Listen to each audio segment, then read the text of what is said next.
I hadn't seen Mike in a few months. He had been buried in work and our usual weekend nights out had about disappeared.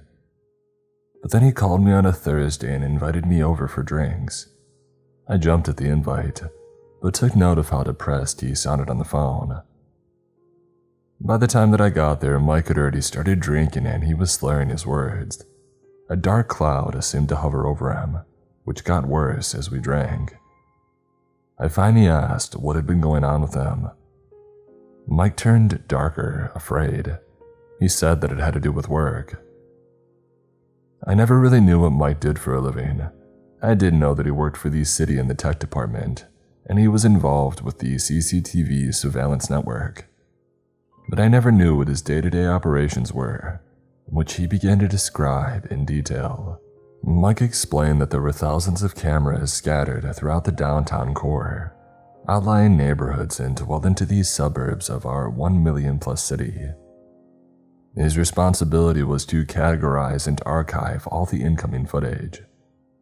Most of the footage went into very general classifications, and they were saved in hard drive farms and identified, with a lengthy combination of numbers and letters for categorical archiving.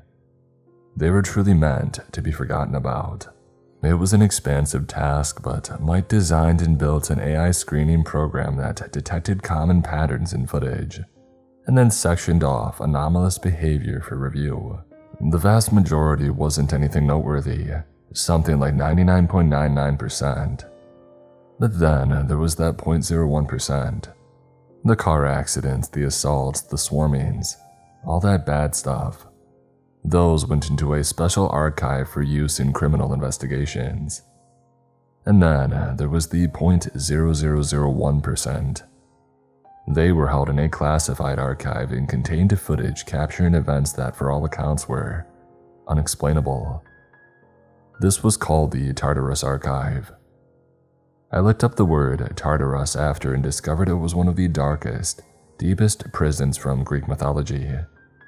It was said that if you dropped an anvil from heaven, it would take 7 days for it to reach the earth, while it would take another 7 days for the anvil to reach Tartarus. It was the place you sent titans when there was nowhere else that could contain them. When Cepheus was condemned to an eternity of futility and frustration, with a large boulder in a mountain slope, that punishment was carried out in Tartarus. As it turned out, the name was quite fitting to the archive's growing contents. Some footage could be simplified to strange optical anomalies in the camera, and coincidences of light or crackheads on a bender through these subway systems. Other footage, though, it defied logic. The others are what captured Mike's mind that evening. He had been breaking protocol and bringing hard drives home at night. In fact, he had been splicing the footage together, capturing and compiling repeat aberrations and editing them into linear sequences. Mike wanted to show me some. It wasn't in a bragging or showing off kind of way. It felt more like the sharing of a heavy burden kind of way. I asked if him showing me would get him in trouble, but he waved the idea away. I said, yeah, obviously I want to see what's going on in my city. Mike led me into his workroom where he had monitors and towers and piles of externals set up. We sat down and he skimmed through some drives nervously, and then he landed on one. Mike told me this anomaly was codenamed Lincoln Spectre. He pressed play. On the largest screen, black and white footage started up showing Lincoln Avenue, one of our less attractive downtown streets, at 3 a.m. The camera angle showed the length of Lincoln Ave as it led into the downtown core. The street appeared to be empty and quiet. From a side road, a woman emerged, walking towards the camera. As she approached the intersection, she turned over her shoulder and appeared to scream. The woman took off, sprinting past the camera, which cut to a new wider angle from another camera across the street. We watched the woman running frantically, seemingly being chased, but she was the only one on the street. There was no one else anywhere around her. The woman kept screaming as she ran, and the cameras kept following, cutting between different CCTV angles. We watched as the woman was chased into the middle of an empty intersection. She fell and then cowered, as if something massive was standing over her. The woman's neck stiffened and she began to levitate off the ground. Her body looked like a rag doll as something lifted her by the throat until she was floating, a dozen feet above the road, in the middle of the intersection. Then the woman's head snapped to the left, and her body fell back to the ground.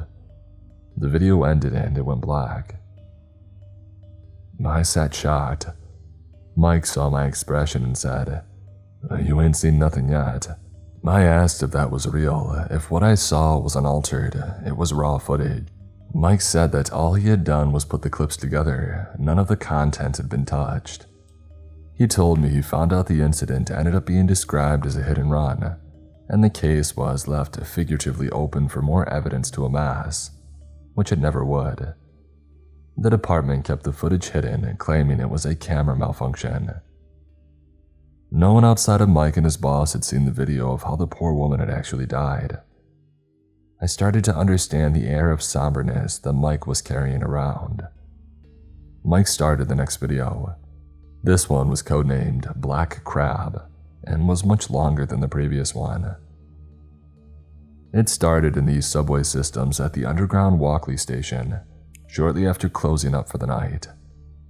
Walkley was the last stop on the route, and the exterior was shouldered by a new housing development on one side, and untouched forest and swampland on the other. The camera was pointed down along the subway platform on the east side, and showed its entire length with benches and garbage cans populating it. At the far end, the tunnel was filled with darkness. The lights on the platform shut off and the station went dark. The camera switched to night vision and everything became visible again. My eyes trained on the platform, waiting for something to happen. Finally, there was movement. It was coming from the tunnel. It was difficult to identify what exactly it was at first, as its movements were strange and the footage was grainy. But it got closer to the camera and I got a better look. It resembled a human, well, a man, but he was walking on his hands and feet, upside down, with his back arched and his stomach pointed to the ceiling. He had long dark hair that dragged along the ground and he wore tattered layers of old jackets and torn pants. He moved like a crab, jerkily yet quickly and easily as he made his way to the staircase. The footage cut to a new camera in the dark hallway leading to these stairs out of the station. We watched the crab walker claw up 2 steps at a time, and then crawl over the turnstiles and towards the exit. The footage cut again, now showing the exterior of the station entrance. The crab walker squeezed and twisted and maneuvered, his body through the locked and closed entrance gate. It looked impossible to accomplish, but he did it. Once outside, the crab walker eyed his surroundings before skittering off towards the woods and disappearing.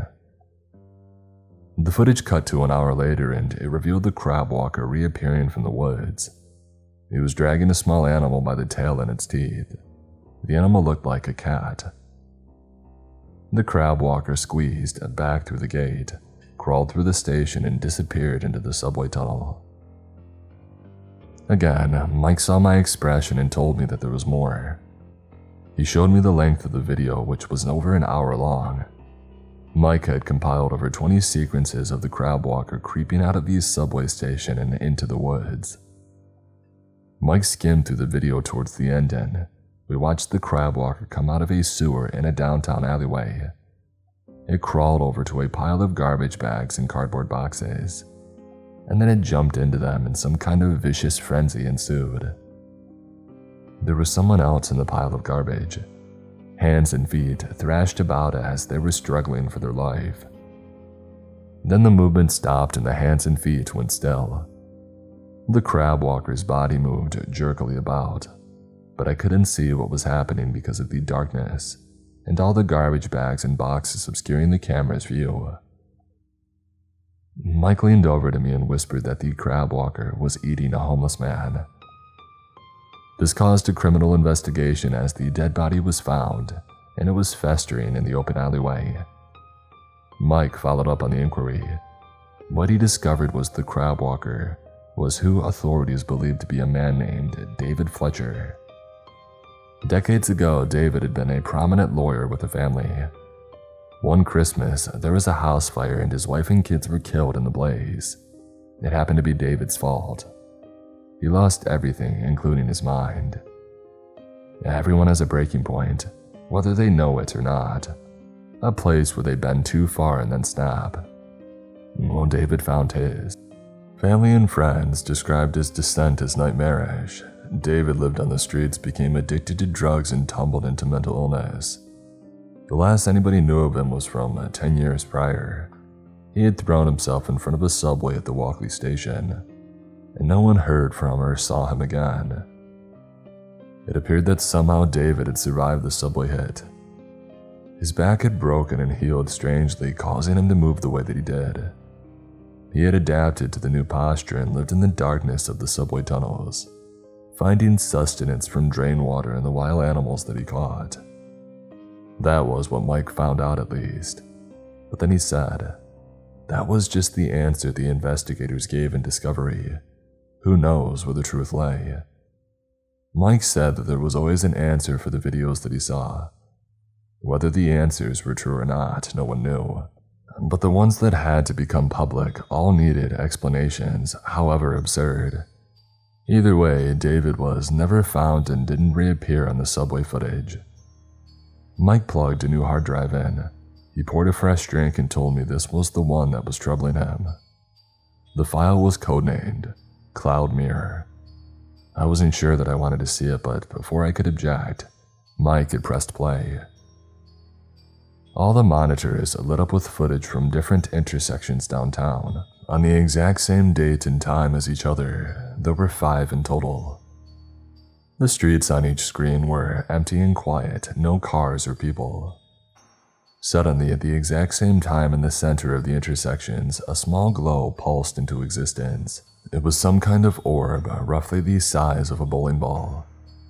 The streetlights around it pulsed with energy waves as the orb grew larger. It grew up to the size of a beach ball. And then it flashed out. The streetlights went back to normal and the intersection was as lifeless as it was before. I asked Mike what they were and he told me that he had had gigs of footage of the orbs and had watched them repeatedly. He didn't know what they were at first, and then they started to change. Mike clicked on to the next video. Again, the 5 monitors lit up with these same intersections in time of night, but several weeks later. The streetlights glowed and pulsed and an orb manifested into existence again. It grew to its beach ball size, but then altered its surface and glow. Something gas-like replaced it, growing outward into a couch-sized cloud of gray. One of the cameras was closer, so I got to see these small clouds in detail. It looked like a volcanic eruption wrapping around itself. They were large, constantly morphing blobs that curled outward from a glowing center, resembling a mandible fractal as a gaseous-based organism. It was fascinating to see them floating in the middle of the street, so alien to our roads and stoplights and street lamps, and then they began to move. Gliding down empty roads, the cameras cut to different angles, following the clouds on some unknown path, zigging and zagging onto new streets and through alleyways, and then they would stop. The clouds hovered in the center of their intersection. They would lower to ground level, standing straight up like a large coffin, holding rigid to the shape. Their exteriors continued to shift and mold together like magnets made of smoke. Something on one of the monitors caught my eye. Down the street, people appeared. They had seen the cloud and were walking towards it. The group looked drunk and fascinated by the floating entity, so much so that they were approaching it. As they did, the cloud became brighter. The street lamps around it pulsed. The group were in some kind of trance, staring into the morphing blob. One of the group, a guy, stared into it like a zombie and then walked right into the cloud and disappeared. None of the group tried to stop him. Instead, another one followed him in, and another and another. All 5 members of the group disappeared in the cloud. And then they reappeared one at a time. The guy first, and then in the order they went in. Only they weren't stumbling and boisterous and drunk now. They were walking upright, using minimal movements. They formed in a perfect 5-person circle for several seconds over quick words, and then turned and all went in separate directions. Their strides, arm swings, and speed all matched. Another monitor showed a similar situation with a larger group of people, lost in reverie as they marched one after another into the cloud. Each monitor showed the same thing now, people entering the clouds and coming back out, different. Mike stopped the video. I asked him if he had shown this to anyone else, and he said that he hadn't, not even to his one boss, which was a problem, because he had a meeting with his boss in the morning to discuss the missing footage. I asked why he didn't show the footage to his boss. This footage seemed more than serious. People were being replaced by something. Mike sighed and put a new video on. The main monitor lit up and showed a new downtown street. The date was from earlier this week. One of the clouds was floating in the intersection. A middle-aged couple were walking nearby, the husband with a slight limp in his right leg. The couple saw the cloud and were sucked in by its aura. They approached it, eyes wide and mouths open. Both the husband and wife entered the cloud and disappeared. After a moment they reappeared. The husband's limp was now gone. Mike turned to me and said, "That was my boss and his wife."